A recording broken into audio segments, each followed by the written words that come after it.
Over these past decades, UNICEF and partner cities have demonstrated incredible commitment to ensuring that all children and adolescents enjoy their lives and reach their full potential. This is the Child-Friendly Cities Initiative. The initiative promotes the realization of child rights at the local level through a unique network of municipal governments, civil society organizations, the private sector, academia, media, and children themselves.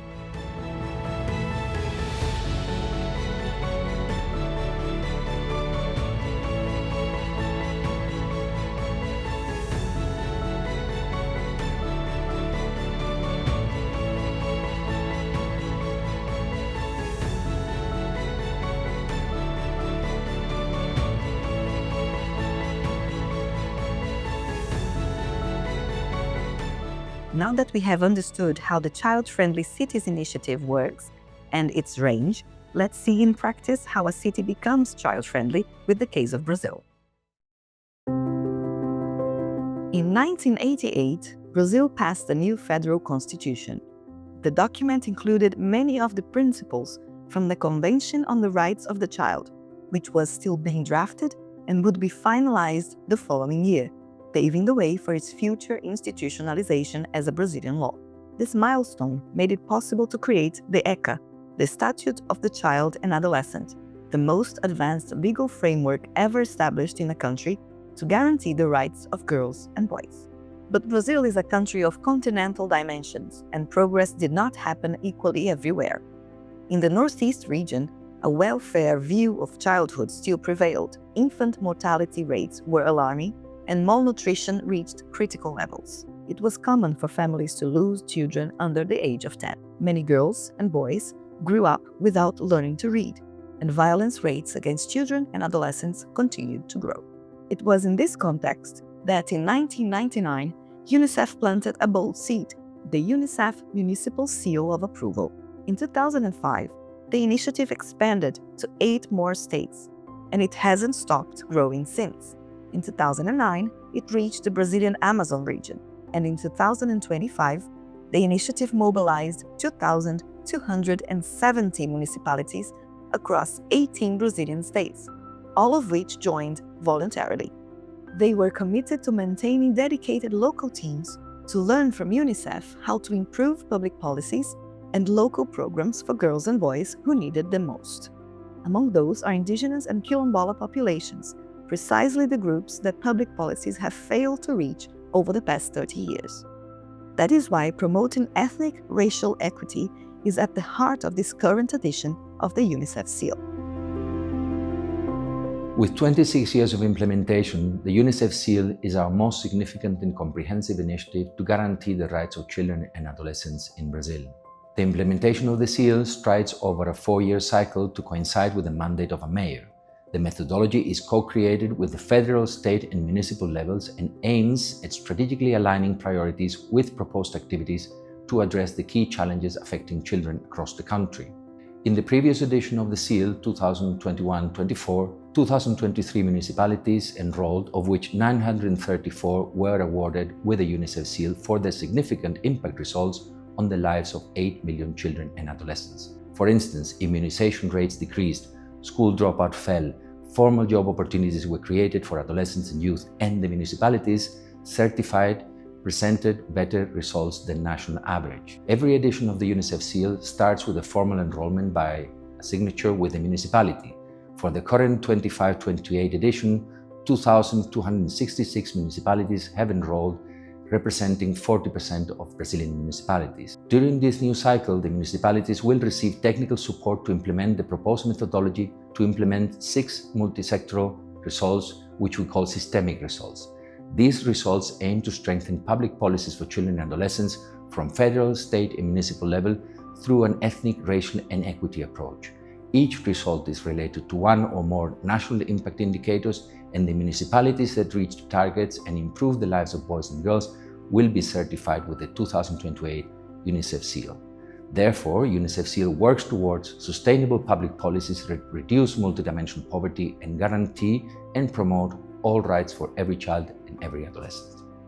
In each 4-year cycle, which aligns with the municipal administration period, Municipalities join the initiative, take part in training sessions, receive technical support and reference materials from the UNICEF team and its partners, develop an action plan, mobilize the local community to participate in decision-making processes, monitor the progress of social indicators, are monitored, and finally are evaluated.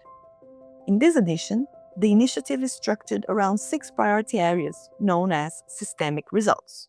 A nossa proposta no Resultado Sistêmico 1, que aborda saúde e nutrição, é fortalecer a atenção primária em saúde, fazendo com que as políticas públicas aconteçam de forma melhor. E quando a gente fala em fortalecer a atenção primária em saúde, é capacitar os profissionais de saúde lá da linha da frente, das secretarias municipais de saúde, por exemplo, em como melhorar os registros da atenção primária em saúde. Um outro ponto muito importante também é a intersetorialidade. A gente sabe também que algumas questões relacionadas à saúde, elas devem e podem e têm que ser tratadas de forma além dos muros da unidade básica de saúde, especialmente com a escola, com assistência social. O resultado sistêmico 2 da educação, ele tem 3 principais eixos.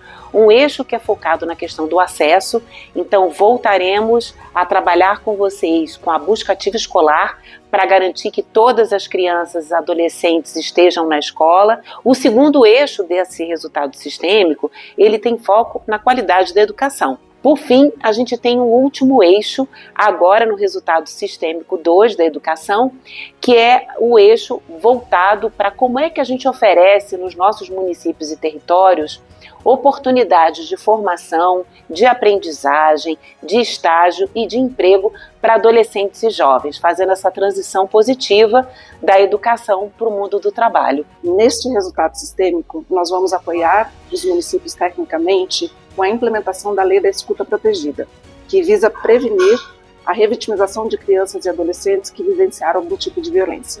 Vamos também apoiar a promoção do uso do CIPA pelos conselhos tutelares. O CIPA é um sistema importantíssimo para registro e referenciamento de casos de violações de direitos e com isso esperamos que os casos de violência sejam devidamente identificados, registrados e acompanhados pelo sistema de garantia de direitos. Nosso objetivo com esse resultado sistêmico é valorizar os esforços dedicados pelos municípios na edição anterior do Selo, garantindo sustentabilidade para os resultados que foram alcançados. Nesse resultado sistêmico, a gente está buscando garantir o direito de toda criança e adolescente à água e a esgoto e começando a introduzir nessa nova edição do Selo o tema da resiliência climática. A gente vai fazer isso olhando para 2 dimensões. Uma é a dimensão dentro da escola, para garantir que as crianças e adolescentes tenham acesso à água e a esgotamento na escola e que as escolas estejam preparadas para lidar com desastres. E o segundo é garantindo que os municípios e os serviços essenciais se adaptem aos riscos de mudanças climáticas, para que eles tenham estratégias de resposta tanto à mudança do clima no longo prazo, quanto planos de contingência para situações de emergência. Infelizmente, a pobreza infantil multidimensional persiste especialmente nas regiões Norte e Nordeste. Em linha com a edição anterior, o resultado sistêmico 5 do Selo dessa edição atual pretende contribuir ao fortalecimento do SUAS nos municípios. Pretendemos mais uma vez fortalecer o SUAS nessa edição do Selo, pelo que contamos com vocês, secretárias, secretários, gestores municipais da assistência social, para trabalharmos juntos para fazer um PAIF e um SUAS mais forte. Nesta edição, acrescentamos o 6º resultado sistêmico, que tem como objetivo principal a implementação de 2 políticas voltadas às questões étnico-raciais: os Sistemas Nacionais de Políticas de Promoção da Igualdade Racial e a Política Nacional de Gestão Territorial e Ambiental, PNGAT. Buscamos a redução das desigualdades étnico-raciais e dos impactos negativos dos racismos em crianças, adolescentes, em jovens negros, indígenas e quilombolas do Norte e Nordeste. Ao longo dos 4 anos do Selo, o município precisa realizar 2 fóruns. Um primeiro fórum logo ao início da iniciativa e um ao final.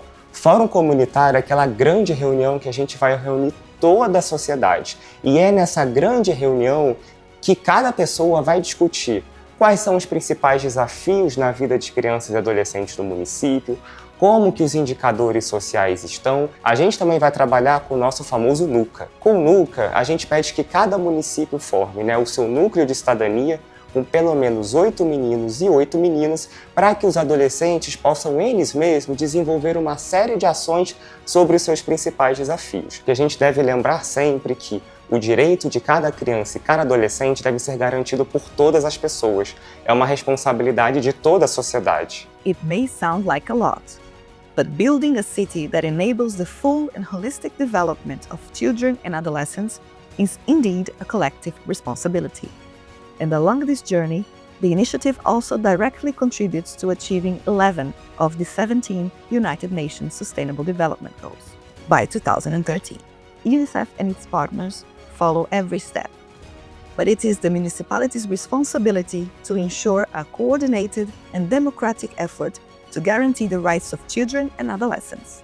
In practice, this means strengthening public policies that generate systemic results, as well as continuously monitoring and evaluating outcomes. Participation is completely free, and after all these years of experience, we already know that the engagement of municipal teams, especially the mayor or municipal leadership, makes all the difference. The role of the UNICEF Seal is to encourage municipalities to optimize human and financial resources, qualify demand, and improve the delivery of public policies for children and adolescents, in dialogue with state and federal governments. The methodology guides and supports municipalities in building a plan aligned with local priorities in a coordinated and intersectorial way, with a focus on tangible results.